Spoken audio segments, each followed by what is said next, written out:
ಒಂದು ಸಂಘಟನೆ society ಆಗ್ತಲ್ಲ, trust ಆಗ್ತಲ್ಲ, ಇಲ್ಲ ಒಂದ್ ಕಡೆ ರಿಜಿಸ್ಟರ್ ಆಗ್ಬೇಕು, ಪ್ರತಿ ಸರಿ ಲೆಕ್ಕಪತ್ರಗಳನ್ನು ವರ್ಷಕ್ಕೆ ಕೊಡ್ಬೇಕು. ಅದೇ ತರ ಈ ದೇವಸ್ಥಾನಗಳು ಕೂಡ ರಿಜಿಸ್ಟರ್ ಆಗ್ಬೇಕು ಅಂತ ಇದೇ ಬಿಜೆಪಿ ಸರ್ಕಾರ ಒಂದು ಕಾಯ್ದೆಯನ್ನ ತರುತ್ತೆ. ಇದು ಹೈಕೋರ್ಟ್ ಅಲ್ಲಿ ಕಾಯ್ದೆಗೆ ಹಿನ್ನಡೆ ಆದ್ರೂ ಕೂಡ ಸುಪ್ರೀಂ ಕೋರ್ಟ್ ಅಲ್ಲಿ ಹೈಕೋರ್ಟಿನ ಆಜ್ಞೆಯನ್ನ ತಡೆ ಹಿಡಿದು ಇವತ್ತು ಕೂಡ ಸುಪ್ರೀಂ ಕೋರ್ಟ್ ಆದೇಶದ ಪ್ರಕಾರ ಈ ಕಾಯ್ದೆ ಕರ್ನಾಟಕದಲ್ಲಿ ಜಾರಿ ಆಗ್ಬೇಕು. ಎಷ್ಟರ ಮಟ್ಟಿಗೆ ಜಾರಿ ಆಗ್ಬೇಕಾಗಿರ್ತಕ್ಕಂಥ ಈ ಕಾನೂನು ಏನು ಅಸೆಂಬ್ಲಿಯಲ್ಲಿ ಯಾವುದೇ ಕಾನೂನು ರಚನೆ ಆದಾಗ ಅದು ಕಾಯ್ದೆಯನ್ನ ತಡೆ ಹಿಡಿಯುವ ಒಂದು ಶಕ್ತಿ ಯಾರಿಗೂ ಇಲ್ಲ.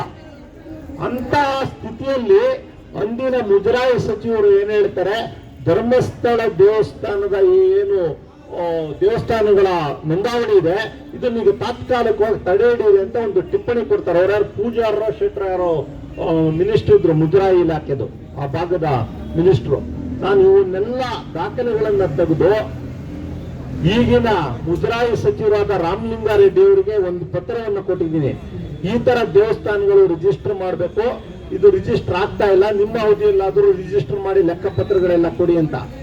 ಎಸ್ಪೆಷಲಿ ಧರ್ಮಸ್ಥಳ ದೇವಸ್ಥಾನ ಮಂಜುನಾಥೇಶ್ವರ ಕೊಕ್ಕಡ ವಿಲೇಜ್ ಪಂಚಾಯಿತಿ ವ್ಯಾಪ್ತಿಯಲ್ಲಿರುವ ಧರ್ಮಸ್ಥಳದ ಮಂಜುನಾಥೇಶ್ವರ ದೇವಸ್ಥಾನವನ್ನ ನೀವು ರಿಜಿಸ್ಟರ್ ಮಾಡಿ ಅಂತ ಹೇಳಿ ಅಲ್ಲಿನ ದಕ್ಷಿಣ ಕನ್ನಡ ಜಿಲ್ಲೆಯ ಜಿಲ್ಲಾಧಿಕಾರಿಗಳಿಗೆ ಕೂಡ ಒಂದು ಪತ್ರ ಬರೀತೀನಿ. ಅದು ತುಂಬಾ ಹೋರಾಟ ಆದ್ರ ಮೇಲೆ ಅಲ್ಲಿ ರೆವಿನ್ಯೂ ಇನ್ಸ್ಪೆಕ್ಟರ್ ಹೋಗುತ್ತೆ ಆ ಪತ್ರ. ರೆವಿನ್ಯೂ ಇನ್ಸ್ಪೆಕ್ಟರ್ ಧರ್ಮಸ್ಥಳದ ದೇವಸ್ಥಾನದ ಆಡಳಿತಾಧಿಕಾರಿಗಳನ್ನ ಕೇಳ್ತಾರೆ, ನೀವು ಯಾಕೆ ರಿಜಿಸ್ಟರ್ ಮಾಡಿಲ್ಲ, ಇನ್ನೊಂದು ರಿಜಿಸ್ಟರ್ ಮಾಡಿ ಅಂತ.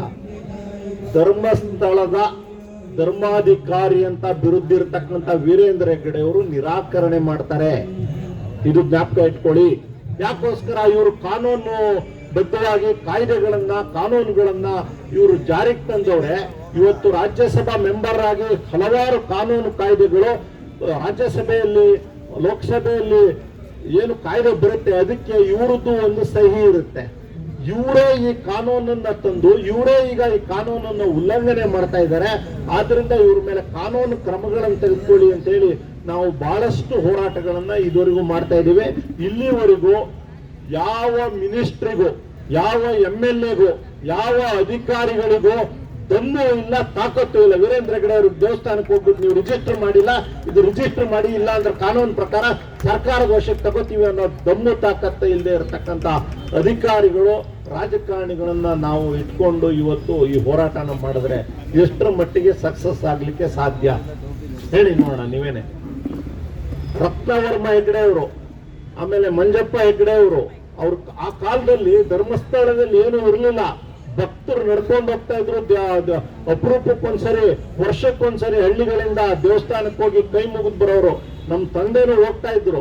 ಅಲ್ಲಿ ಹೋಗಿ ಬಂದ್ರ ಮೇಲೆ ನಮ್ಮೂರಲ್ಲೆಲ್ಲ ಪ್ರಸಾದ ಕೊಡ್ತಾ ಇದ್ರು. ಬಹಳ ಸತ್ಯದ ಕ್ಷೇತ್ರ ಇದು, ಇಲ್ಲಿ ಯಾವುದೇ ನಡೆಯಲ್ಲ. ವಿಶೇಷವಾಗಿ 4 ಆಣೆ 8 ಆಣೆ ಆಗಿನ ಕಾಲದಲ್ಲಿ ಕೆಳಗಡೆ ಬಿದ್ದರೆ ಯಾರು ಮುಟ್ಟಕ್ಕೂ ಕೂಡ ಹೆದರ್ತಾ ಇದ್ರು ಧರ್ಮಸ್ಥಳದಲ್ಲಿ. ಆ ದುಡ್ಡನ್ನು ಯಾರು ತೆಗಿತಾ ಇರಲಿಲ್ಲ.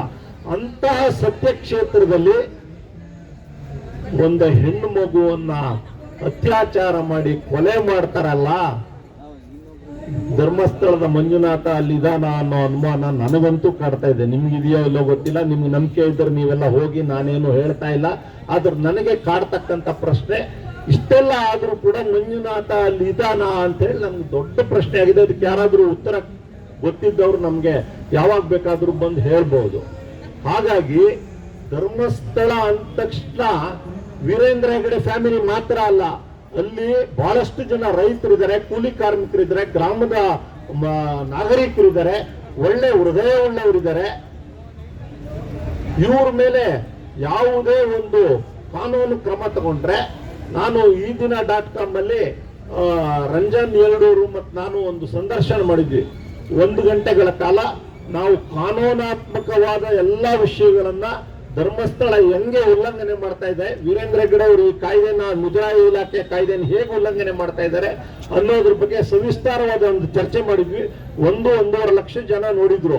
ಅದನ್ನ ಈಗ ಯೂಟ್ಯೂಬರು ಎಲ್ಲ ಸೇರಿ ಅದನ್ನ ಯೂಟ್ಯೂಬ್ ಇಂದ ಡಿಲೀಟ್ ಮಾಡೋದಕ್ಕೆ ಒಂದು ಆದೇಶ ತಂದು ಅದನ್ನ ಡಿಲೀಟ್ ಮಾಡಿದ್ದಾರೆ. ಈಗ ನಿನ್ನೆ ಅದು ಓಪನ್ ಮಾಡಬೇಕು, ಈಗ ಯೂಟ್ಯೂಬ್ ಇಂದ ತಡೆಯಾಜ್ಞೆ ಎಲ್ಲ ತೆರವಾಗಿದೆ. ನೋಡ್ಬೇಕು. ಅದು ಮುಂದೆ ಓಪನ್ ಆದ್ರೆ ನಾನು ಅದನ್ನು ಮತ್ತೆ ಒಂದ್ಸರಿ ಪ್ರಸಾರ ಮಾಡ್ತೀನಿ. ಅದರಲ್ಲಿ ಸ್ಪಷ್ಟವಾಗಿ ಯಾವ ರೀತಿ ಇದು ಉಲ್ಲಂಘನೆ ಆಗ್ತಾ ಇದೆ ಈ ಧರ್ಮಸ್ಥಳ ದೇವಸ್ಥಾನ ಅನ್ನೋದ್ರ ಬಗ್ಗೆ ಹೇಳಿದೀವಿ. ಈ ತಡೆಯಾಜ್ಞೆ ಇದೆಯಲ್ಲ, ಈ ತಡೆಯಾಜ್ಞೆ ಬಗ್ಗೆ ಒಂದೆರಡು ವಿಷಯಗಳನ್ನು ನಿಮ್ ಮುಂದೆ ಇಡ್ತಾ ಇದ್ದೀನಿ. ಬ್ಲೂ ಬಾಯ್ಸ್ ಅಂತ ಇದ್ರು, ಬಾಂಬೆ ಬಾಯ್ಸ್ ಅಂತ ನಿಮ್ಗೆ ಗೊತ್ತಿರ್ಬೇಕು, ಎಲ್ಲ ನಮ್ಮ ನಾಳವರು. ಇವ್ರು ಹೋಗ್ಬಿಟ್ಟು ಸಿವಿಲ್ ಕೋರ್ಟ್ ಅಲ್ಲಿ ಹೋಗಿ ನಮ್ಮ ಬಗ್ಗೆ ಏನು ರೆಕಾರ್ಡ್ ಆಗಿದ್ದು ಯಾರು ಪ್ರಚಾರ ಮಾಡಬಾರ್ದು ಅಂತ ಹೇಳಿದಾಗ ಒಂದು ತಡೆಯಾಜ್ಞೆ ಕೊಟ್ಬಿಡೋರು. ಇನ್ನೊಬ್ಬ ಹೋಗ್ಬಿಟ್ಟು ಕೇಳ್ತಾರೆ. ಹೀಗೆ ಯಾರು ರಾಜಕಾರಣಿಗಳು, ಎಷ್ಟು ಜನ ರಾಜಕಾರಣಿಗಳ ತಡೆಯಾಜ್ಞೆ ತಂದು ವಿಧಾನಸೌಧದಲ್ಲಿ ರಾಜ್ಯಸಭೆಯಲ್ಲಿ ಕೂತಿದ್ದಾರೆ ಗೊತ್ತಾ? ನಾನು ಕೇಳೋದಷ್ಟೇ, ನೀವು ನ್ಯಾಯವಾಗಿ ನಡ್ಕೊಂಡಿದ್ದಿದ್ರೆ ಯಾರಾದ್ರೂ ನಿಮ್ಮ ವಿರುದ್ಧ ಪ್ರಸಾರ ಮಾಡಿದ್ರೆ ಯಾವುದೇ ವಿಡಿಯೋನ, ನೀವು ನ್ಯಾಯ ಇದ್ರೆ ಅವ್ರ ಮೇಲೆ ಮಾನನಷ್ಟ ಮೊಕದ್ದಮೆ ಹಾಕಿ. ಯಾಕೆ ನೀವು ಕೋರ್ಟಿಗೆ ಹೋಗಿ ತಡೆಯಾಜ್ಞೆ ತರ್ತೀರಿ? ತಡೆಯಾಜ್ಞೆ ತರೋ ಹಿನ್ನೆಲೆ ಏನು? ನೀವು ತಪ್ಪು ಮಾಡಿದಿರಿ, ಅದಕ್ಕೋಗಿ ತಡೆಯಾಜ್ಞೆ ತರ್ತಾ ಇದ್ದೀರಿ. ಇಲ್ಲೇ ಯಾಕೆ ತರ್ತಾ ಇದ್ದೀರಿ? ಈ ಧರ್ಮಸ್ಥಳದವರು ತಡೆಯಾಜ್ಞೆ ತಂದಿದ್ದೇನಕ್ಕೆ? ನಾನು 1 ವರ್ಷದ ಹಿಂದೆ ಒಂದು ವಿಡಿಯೋ ಬಿಟ್ಟಿದ್ದೆ, ಅದ್ರಲ್ಲಿ ಕೇಳಿದ್ದೆ ನಾನು ಧರ್ಮಸ್ಥಳದ ಧರ್ಮಾಧಿಕಾರಿ ಆಡಳಿತ ಮಂಡಳಿಯವರಿಗೆ, ಧರ್ಮಸ್ಥಳದಲ್ಲಿ ಇಷ್ಟೊಂದು ಸತ್ಯ ನ್ಯಾಯ ನೀತಿ ಇದೆ ಅಂತೇಳಿ ಲಕ್ಷಾಂತರ ಜನ ಬಂದು ಧರ್ಮಸ್ಥಳ ಮಂಜುನಾಥ ಸ್ವಾಮಿ ಹತ್ರ ಬಂದು ನಿಲ್ತಾರೆ, ನಿಮ್ಮ ದೇವಮಾನವ ಅಂತ ಕಾಲು ಹಿಡಿತಾರೆ, ಸತ್ಯ ಕೇಳ್ತಾರೆ, ಸಂಸಾರ ತಾಪತ್ರಗಳೋದ್ರದ್ದು ಇತ್ಯರ್ಥ ಮಾಡಿ ಅಂತ ಬರ್ತಾರೆ. ಇವೆಲ್ಲ ತುಂಬಾ ಇದಾವೆ. ಜಮೀನು ವ್ಯವಹಾರಗಳು ಆದಾಗ, ಅಣ್ಣ ತಮ್ಮಂದ್ರ ವ್ಯವಹಾರ ಆದಾಗ ಅಲ್ಲೋಗಿ ಇತ್ಯರ್ಥ ಮಾಡೋಣ ಅಂತಾರೆ. ಅದು ಅಷ್ಟೆಲ್ಲ ಯಾಕೆ? ಈ ಮುಂಡೆ ಮಕ್ಕಳು ಇದಾರಲ್ಲ ವಿಧಾನಸೌಧದಲ್ಲಿ ಕೂತವ್ರು, ಬನ್ನಿ ಧರ್ಮಸ್ಥಳಕ್ಕೆ ಹೋಗೋಣ ಅಂತ ಹೇಳಿ ಅಲ್ಲಿ ಪ್ರಮಾಣ ಮಾಡೋದಕ್ಕೆ ತಯಾರಾಗಿ ನಾಚಿಕೆ ಮಾನ ಮರ್ಯಾದೆ ಬಿಟ್ಟು ಅಲ್ಲಿ ಪ್ರಮಾಣ ಮಾಡಕ್ ಹೋಗ್ತಾರಲ್ಲ, ಅಷ್ಟು ಸತ್ಯ ಅಲ್ಲಿ ಇದ್ರ ಮೇಲೆ ಆಡಳಿತ ಮಂಡಳಿ ಹರ್ಷೇಂದ್ರ ಕುಮಾರ್ ಯಾಕ್ರಿ ನ್ಯಾಯ ದೇವತೆ ಸಿವಿಲ್ ಕೋರ್ಟ್ ಅಲ್ಲಿ ಡಿಸ್ಟ್ರಿಕ್ಟ್ ಜಡ್ಜ್ ಹತ್ರ ಬಂದು ಕೈ ಮುಗಿದು ನ್ಯಾಯ ಕೊಡಿ ಅಂತ ಕೇಳ್ತೀರಿ? ನಿಮ್ಗೇನಾದ್ರೂ ಬುದ್ಧಿ ಇದೆಯಾ? ಅಲ್ಲೇ ನ್ಯಾಯ ಸಿಗ್ತೈತಲ್ಲ ನಿಮ್ಗೆ. ಇಲ್ಲೇ ಯಾಕೆ ಬಂದ್ರಿ ನ್ಯಾಯ ದೇವತೆ ಹತ್ರ ಸಿವಿಲ್ ಕೋರ್ಟ್ಗೆ? ಇದನ್ನ ನಾನು ತುಂಬಾ ಸರಿ ಕೇಳ್ತಾ ಇದ್ದೀನಿ, ಪ್ರತಿಯೊಬ್ರು ಕೇಳಬೇಕು. ಹಾಗಾಗಿ ನಮ್ಮ ಮುಂದಿರುವ ಆಯ್ಕೆ ಏನು ಅಂದ್ರೆ, ನಾವು ಹೋರಾಟ ಮಾಡೋಣ. ಧರ್ಮಸ್ಥಳದ ಅತ್ಯಾಚಾರ ಪ್ರಕರಣ, ಕೊಲೆ ಪ್ರಕರಣದ ಬಗ್ಗೆ ಮಾತ್ರ ನಮ್ಮ ಹೋರಾಟ ನಿರಂತರವಾಗಿ ನಡೀಲಿ. ಅವ್ರು ಯಾವ ಮುಂದಾಸದಾರಿಗಳು ಇರಲಿ, ಯಾರೇ ರಾಜಕಾರಣಿ ಇರಲಿ, ಅವ್ರು ಹೊರಗಡೆ ಬರಲೇಬೇಕು. ಒಂದಲ್ಲ ಒಂದಿನ ಅವ್ರಿಗೆ ಶಿಕ್ಷೆ ಆಗಲೇಬೇಕು. ಇದು ನಮ್ಮ ಬೇಡಿಕೆ. ನಾನು ಕೇಳ್ತಾ ಇರೋದು, ಇಲ್ಲಿ ಕೂತಿದಾರಲ್ಲ ವಿಧಾನಸೌಧದಲ್ಲಿ, ಇವರ ಕಟ್ಟಿನ ಪಟ್ಟಿ ಮೊದಲು ನಾವು ಹಿಡಿಬೇಕು.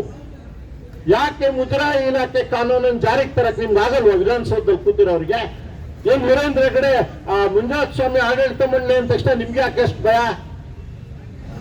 ಯಾವ ಕಾರಣಕ್ಕೆ, ಯಾವ ಉದ್ದೇಶಕ್ಕೆ ಅವರನ್ನ ನೀವು ರಾಜ್ಯಸಭಾ ಮೆಂಬರ್ ಮಾಡಿದಿರಿ? ಯಾರಾದ್ರೂ ಕೇಳಿದ್ದೀರಾ ಯಾವ ಕಾರಣಕ್ಕಾಗಿ ಮಾಡಿದಿರಿ ಅಂತೇಳಿ? ನಮ್ಮದೇ ದುಡ್ಡು ಸ್ವಾಮಿ, ಅಲ್ಲಿ ಕಾಣಿಕೆ ಬಿದ್ದು ಬೀಳುತ್ತಲ್ಲ, ನಮ್ ದುಡ್ಡಿಂದನೇ ನೀವು ಕಾಲೇಜ್ ಮಾಡೋದು, ನಮ್ ದುಡ್ಡಿಂದನೇ ಗ್ರಾಮೀಣಾಭಿವೃದ್ಧಿ ಅಂತ ಹೆಸರಿಟ್ಕೊಂಡು ಮಾಡ್ತಾ ಇರೋದು. ನೀವು ಒಳ್ಳೆ ಕೆಲಸ ಮಾಡ್ತಾ ಇದ್ದೀರಲ್ಲ, ನಾವು ಒಪ್ಕೊಳ್ಳೋಣ, ಅದು ಒಳ್ಳೆ ಕೆಲಸ ಮಾಡ್ತಾ ಇದ್ದೀರಾ, ಒಪ್ಕೋತೀವಿ. ಆದ್ರೆ ನಾನು ಮಡಿಕೇರಿ ಹತ್ರ ಒಂದು ಇದಕ್ಕೆ ಹೋಗಿದ್ದೆ, ಬುಡಕಟ್ಟು ಜನಾಂಗದ ಇದಕ್ಕೆ. ಅಲ್ಲಿ ಲೈಟ್ ಇಲ್ಲ, ಕುಡಿಯೋ ನೀರಿಲ್ಲ, ಶೌಚಾಲಯ ಇಲ್ಲ. ನಾವಲ್ಲಿ ಪ್ರತಿಭಟನೆ ಮಾಡಿದ್ವಿ, ಎಲ್ಲ ಮಾಡಿದ್ವಿ, ಕತ್ಲಾಯ್ತು, ಲೈಟ್ ಇಲ್ವಲ್ಲ. ಸ್ವಲ್ಪ ಚಿಮಣಿ ಬುಡ್ಡಿ ಇಲ್ಲ ಸರ್, ಲೈಟ್ ಇದೆ, ಒಂದು ಸೋಲಾರ್ ಲೈಟ್ ಇದೆ, ಹಾಕ್ತೀವಿ ಎಂದು ನೋಡಿದ್ರೆ 3-4 ಕಡೆ ಸೋಲಾರ್ ಲೈಟ್ ಇತ್ತು. ನಾನು ಕೇಳಿದೆ ಅವ್ರಿಗೆ, ಸೋಲಾರ್ ಲೈಟ್ ಯಾರು ಕೊಟ್ರು ನಿಮ್ಗೆ? ಇಷ್ಟೊಂದು ಬಡತನ ಇದ್ದೆ, ಸುಮ್ಮನೆ 22-23 ಸಾವಿರ ಆಗುತ್ತೆ ಹೆಚ್ಚು ಕಮ್ಮಿ ಅಂದಾಜು ಒಂದು. ಇಲ್ಲ ಸ್ವಾಮಿ, ಧರ್ಮಸ್ಥಳದವರು ನಮ್ಗೆ ಇದನ್ನ ಕೊಟ್ಟಿದ್ದಾರೆ ಅಂತೇಳಿ. ಅಂದ್ರೆ ನೀವು ಈ ತರ ಬೆಳಕನ್ನ ಕೂಡ ಆಟ ಆಡೋದು, ಸಹಾಯ ಮಾಡೋ ಆಟ ಆಡೋದು, ಒಳಗಡೆಯಿಂದ ಇನ್ನೇನೋ ಒಂದು ಮಾಡ್ತಾ ಇದ್ದೀರಿ. ನಾನು ಅಲ್ಲಿ ಜಿಲ್ಲಾಧಿಕಾರಿಗಳಿಗೆ ಕೇಳಿದೆ, ನಿಮ್ಗೆ ಯೋಗ್ಯತೆ ಇಲ್ಲೇನ್ರಿ? ನಮ್ಮ ಟ್ಯಾಕ್ಸ್ ಹಣ ಕೊಡ್ತೀವಿ, ಇಲ್ಲೊಂದು ಲೈಟ್ ಹಾಕ್ಬೇಕು, ಲೈಟ್ ಕಂಬ ತಂತಿ ಹೇಳೋದು, ಇದು ಮಾಡ್ಬೇಕು ತಾನೇ ಇವರು ಜಿಲ್ಲಾಡಳಿತದವರು? ಯಾಕೆ ಧರ್ಮಸ್ಥಳದಲ್ಲಿ ಕೊಟ್ರಿ? ಕೊನೆಗೆ ಕೇಳಿದ್ರೆ ಒಂದು ಪುಸ್ತಕ ತಂದ್ರು ಒಬ್ರು ಅಮ್ಮ, ಪಾಪ ಕೂಲಿ ಕಾರ್ಮಿಕರು, ಅದರಲ್ಲಿ ಹಣ ಸಾಲ, ಧರ್ಮಸ್ಥಳ ಸಂಘದ ಸಾಲ ಎಷ್ಟು % ಬಡ್ಡಿ? 22% ಬಡ್ಡಿ. ಎಲ್ಲಿಂದ ತರ್ತಾರೆ ಇವರು? ಈ ತರ ಶೋಷಣೆ ಮಾಡತಕ್ಕಂಥದ್ದು.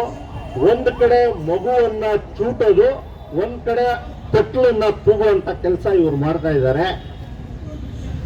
ಈ ಪ್ರಕರಣ, ಅತ್ಯಾಚಾರ ಕೊಲೆ ಪ್ರಕರಣ ಯಾರು ಮಾಡಿದ್ದಾರೆ ಅಂತೇಳಿ ನಾವೇನು ಧರ್ಮಸ್ಥಳದ ಆಡಳಿತ ಮಂಡಳಿಗೆ ಏನು ಹೇಳ್ತಾ ಇಲ್ಲ. ಯಾರು ಮಾಡಿದಾರೆ ಅಂದ್ರೆ SIT ಮೂಲಕ ಬರಬೇಕು. SIT ನಲ್ಲೂ ಕೂಡ ಈ ನನಗೆ ಮೊನ್ನೆಯಿಂದ ಒಂದು ಅನುಮಾನ ಕಾಡ್ತಾ ಇದೆ. ಪ್ರಣವ್ ಮೊಹಾಂತಿ, ಅನುಚೇತು ಎಲ್ಲ ತುಂಬಾ ಒಳ್ಳೆ ಅಧಿಕಾರಿಗಳಿದ್ದಾರೆ, ಒಳ್ಳೆ ಟೀಮು ಅಂತ ಮೊನ್ನೆವರೆಗೂ ಕೇಳ್ತಾ ಇದ್ದೆ.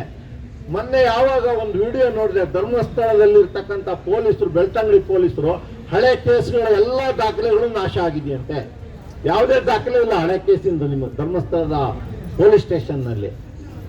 ಹೀಗಾಗಿ ನಾನು ಅನುಚೇತು ಮತ್ತು ಪ್ರಣವ್ ಮೊಹಾಂತಿ ಅವರಿಗೆ ನೇರವಾಗಿ ನಾನು ಹೇಳ್ತಾ ಇದ್ದೀನಿ, ನಿಮ್ಗೇನಾದ್ರೂ ಪೊಲೀಸ್ ಇಲಾಖೆಗೆ ಬಂದು ಆ ಸಮವಸ್ತ್ರ ಹಾಕೊಂಡು ಸಾರ್ವಜನಿಕರಿಗೆ, ರಾಜ್ಯದ ದೇಶದ ನಾಗರಿಕರಿಗೆ ನ್ಯಾಯ ಕೊಡಿಸ್ತೀನಿ ಅಂತೇಳಿ ಏನು ಪ್ರಮಾಣ ವಚನ ತಗೊಂಡಿದಿರಲ್ಲ, ನಿಮ್ಮ ಆತ್ಮಕ್ಕೆ ವಿರುದ್ಧವಾಗಿ, ನಿಮ್ಮ ಆತ್ಮಕ್ಕೆ ವಂಚನೆ ಮಾಡಿ ಈ SIT ವರದಿನ ದಯವಿಟ್ಟು ಕೊಡಬೇಡಿ. ನಿಮ್ಗೆ ಹಾಗೇನಾದ್ರು ಇದ್ರೆ ಅಲ್ಲಿಂದ ಹೊರಗಡೆ ಬನ್ನಿ ದಯವಿಟ್ಟು. ನಿಮ್ಗೆ ಯಾವುದೇ ಒತ್ತಡ ಇದ್ರೆ ನೀವು ಮಾಡಬೇಡಿ. ಯಾರು ಮಾಡ್ಬೇಕು? SIT ಬಿಟ್ರೆ ನಾವೆಲ್ಲ ಇದೀವಲ್ಲ, ನಾವೇ ಸೇರಿ ತನಿಖೆ ಮಾಡ್ತೀವಿ, ನಾವೇ ಒಂದು ಚಾರ್ಜ್ ಶೀಟ್ ಹಾಕ್ತೀವಿ, ನಾವೇ ಕೋರ್ಟಿಗೆ ಹೋಗಿ ನಿಂತ್ಕೋತೀವಿ ಅಂತ ಹೇಳೋ ಮೂಲಕ ನನಗೆ ಇಲ್ಲಿ ಮಾತಾಡಲು ಅವಕಾಶ ಮಾಡಿಕೊಟ್ಟಂತ ತಮ್ಮೆಲ್ಲರಿಗೂ ನಾನು ವಂದಿಸಿ, ಮತ್ತೆ ಹೋರಾಟ ನಿರಂತರವಾಗಿ ನಮ್ಮ ನೈಜ ಹೋರಾಟಗಾರರ ವೇದಿಕೆ ನಿಮ್ಮೆಲ್ಲರ ಒಂದಿಗಿದೆ ಅಂತ ಹೇಳಿ, ವಿಶೇಷವಾಗಿ ಕರ್ನಾಟಕ ರಾಷ್ಟ್ರ ಸಮಿತಿ ಪಕ್ಷದ ಅವರಿಗೆ ನನ್ನ ಧನ್ಯವಾದಗಳನ್ನು ಹೇಳಿ, ನನಗೊಂದು ತುರ್ತು ಕಾರ್ಯಕ್ರಮ ಇದೆ, ಹೋಗ್ಬೇಕು, ತಮ್ಮೆಲ್ಲರ ಕ್ಷಮೆ ಕೇಳ್ತಾ ನಾನು ನಿರ್ಗಮಿಸ್ತಾ ಇದ್ದೀನಿ. ಧನ್ಯವಾದಗಳು.